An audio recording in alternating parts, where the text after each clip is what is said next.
Assalamualaikum warahmatullahi wabarakatuh.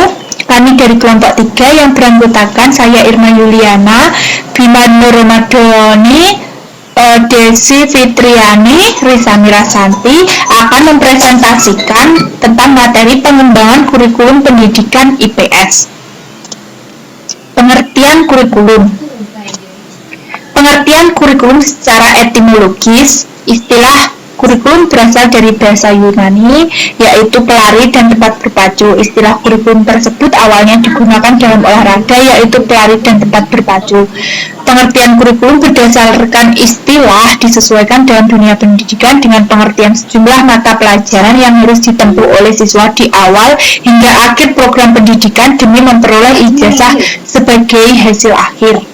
Sedangkan menurut Undang-Undang Nomor 20 Tahun 2003, kurikulum adalah seperangkat rencana dan pengaturan mengenai tujuan, isi, dan mata pelajaran serta cara yang digunakan sebagai pedoman penyelenggaraan kegiatan pembelajaran untuk mencapai tujuan pendidikan tertentu. Beberapa definisi kurikulum menurut ahli.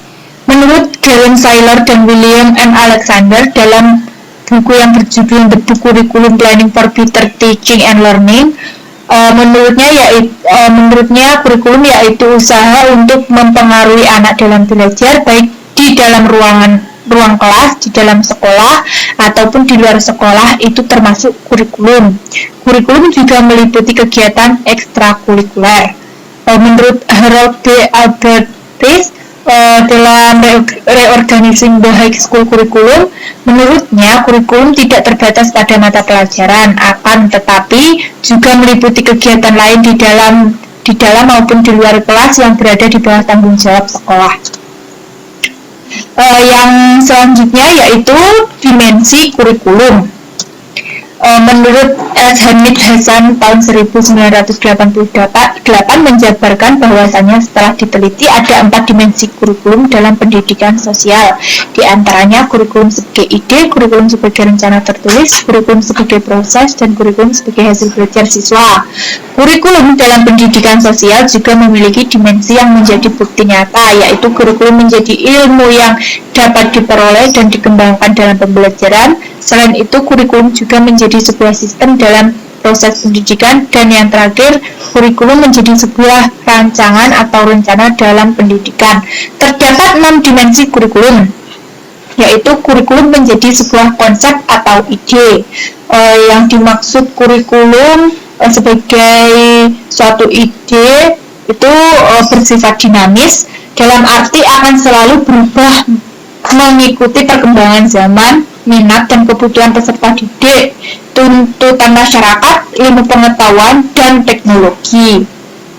Kemudian kurikulum menjadi rancangan tertulis. Kurikulum sebagai suatu rencana tertulis, yaitu dimensi kurikulum sebagai rencana biasanya dituangkan dalam suatu dokumen tertulis. Dimensi ini menjadi banyak perhatian orang karena wujudnya dapat dilihat, mudah dibaca, dan dianalisis. Dimensi kurikulum ini pada dasarnya merupakan realitas dari dimensi kurikulum sebagai ide. Kemudian yang ketiga, kurikulum menjadi sebuah kegiatan. Kurikulum sebagai suatu kegiatan dalam dimensi ini merupakan kurikulum yang sesungguhnya terjadi di lapangan atau real kurikulum. Peserta didik memungkinkan saja memikirkan kurikulum sebagai ide, tetapi apa yang dialami merupakan kurikulum sebagai kenyataan.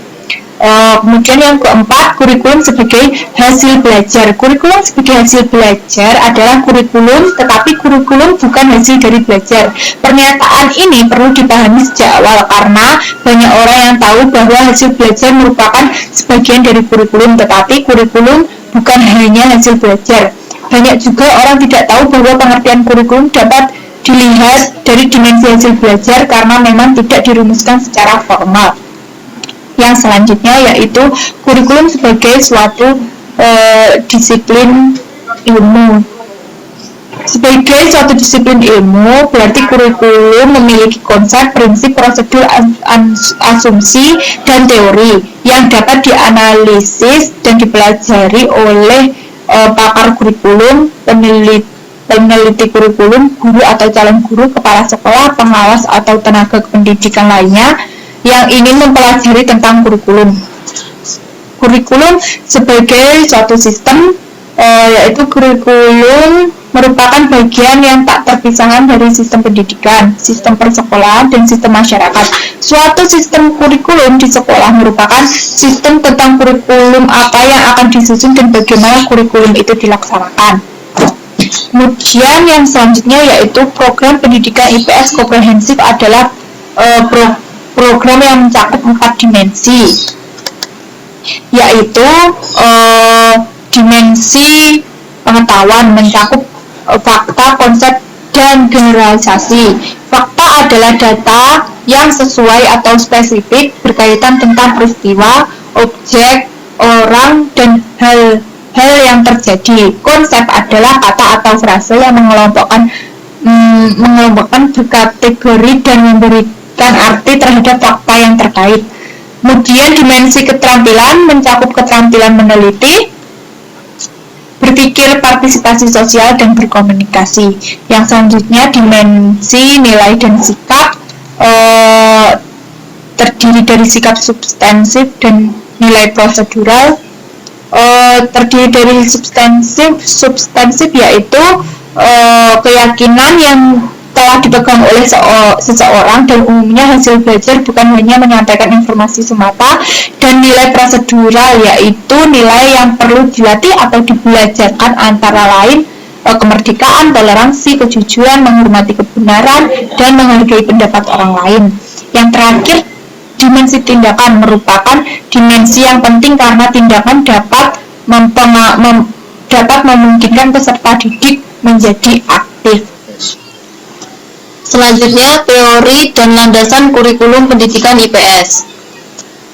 Yang pertama, teori kurikulum pendidikan IPS. Teori kurikulum pendidikan IPS adalah suatu program pengajar atau pengajaran yang mempelajari kehidupan sosial yang kajiannya mengintegrasikan bidang-bidang ilmu sosial, ilmu sejarah, ilmu geografi, ilmu ekonomi, dan ilmu sosial. Yang kedua, landasan kurikulum. Ketika melakukan penyusunan kurikulum pendidikan IPS di SD, didasarkan pada penetapan landasan filsafat akan mengacu pada pemikiran dari segi pengembangan keilmuan, pengembangan peserta didik, dan tuntutan serta kebutuhan masyarakat. Landasan filosofis yang diambil harus sesuai dengan budaya masyarakat dan diimbangi dengan kesadaran dan ketakwaan kepada Sang Pencipta. Analisa situasi internal dan eksternal. Analisa situasi adalah proses pengumpulan data yang dilakukan sebelum merancang program yang bertujuan untuk mengumpulkan informasi berupa jenis dan bentuk kegiatan, pihak yang terlibat, tindakan dan strategi yang akan diambil, dan anggaran biaya yang digunakan untuk menjalankan program. Identifikasi suatu situasi internal dan eksternal dilakukan untuk membaca kondisi situasi lingkungan saat ini dan kecenderungan perubahan di masa depan. Yang pertama, situasi internal atau kekuatan dan peluang.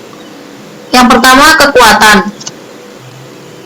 Nilai-nilai filsafat yang ada di lingkungan masyarakat, nilai religius yang berkontribusi pada usaha keras dalam mencerdaskan dirinya, adanya arahan pembangunan pendidikan, adanya pijakan hukum yang kuat. Yang B, peluang. Industrialisasi yang terus berlangsung yang menuntut peningkatan kualitas pendidikan, adanya Undang-Undang Nomor 20 Tahun 2003 tentang Sisdiknas, perkembangan iptek. Yang kedua, situasi eksternal, kendala dan tantangan. Yang pertama, kendala, keterbatasan sarana dan tenaga pendidikan, anggapan ketidakpastian perolehan pekerjaan, dan keadaan geografis.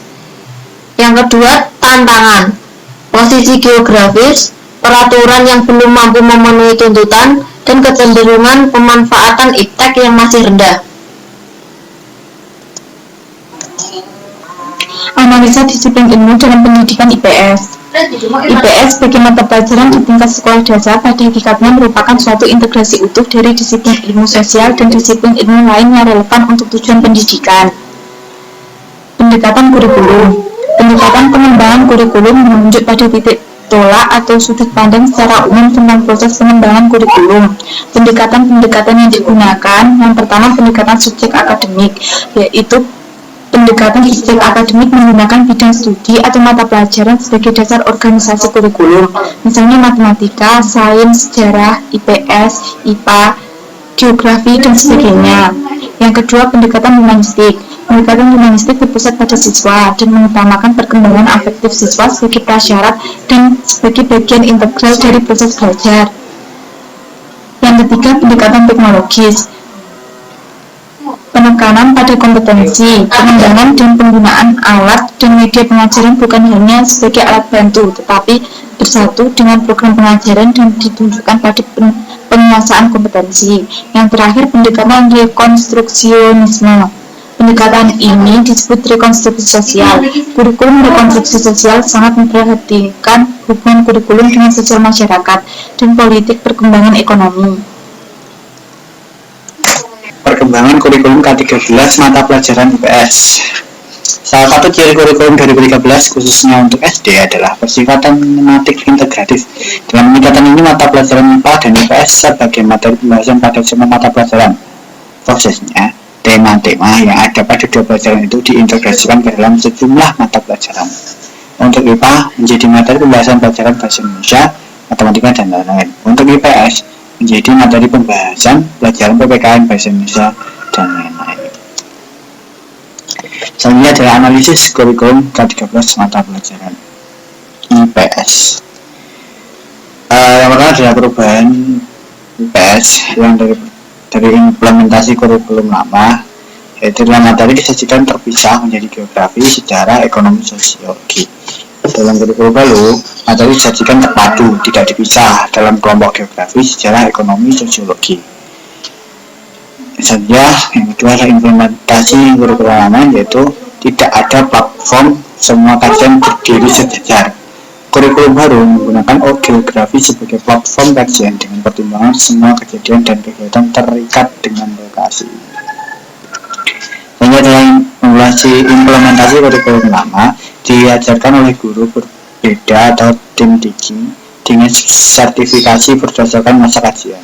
Kurikulum baru diajarkan oleh satu guru yang memberikan wawasan terpadu antara mata kajian tersebut sehingga siswa dapat memahami pentingnya keterpaduan antara mata kajian tersebut sebelum mendalaminya secara terpisah dan lebih mendalam pada jenjang selanjutnya. Selanjutnya adalah yang kedua adalah ruang lingkup materi, kurangan dan konektivitas antara ruang dan waktu.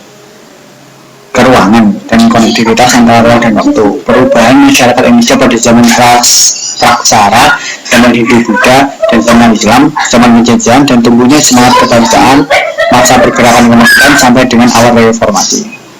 Jenis dan fungsi kelembagaan sosial budaya, ekonomi, dan politik dalam masyarakat. Sebenarnya interaksi manusia dengan lingkungan alam sosial, budaya, dan ekonomi. Prinsip-prinsip belajar, pembelajaran, dan penilaian. Yang pertama yaitu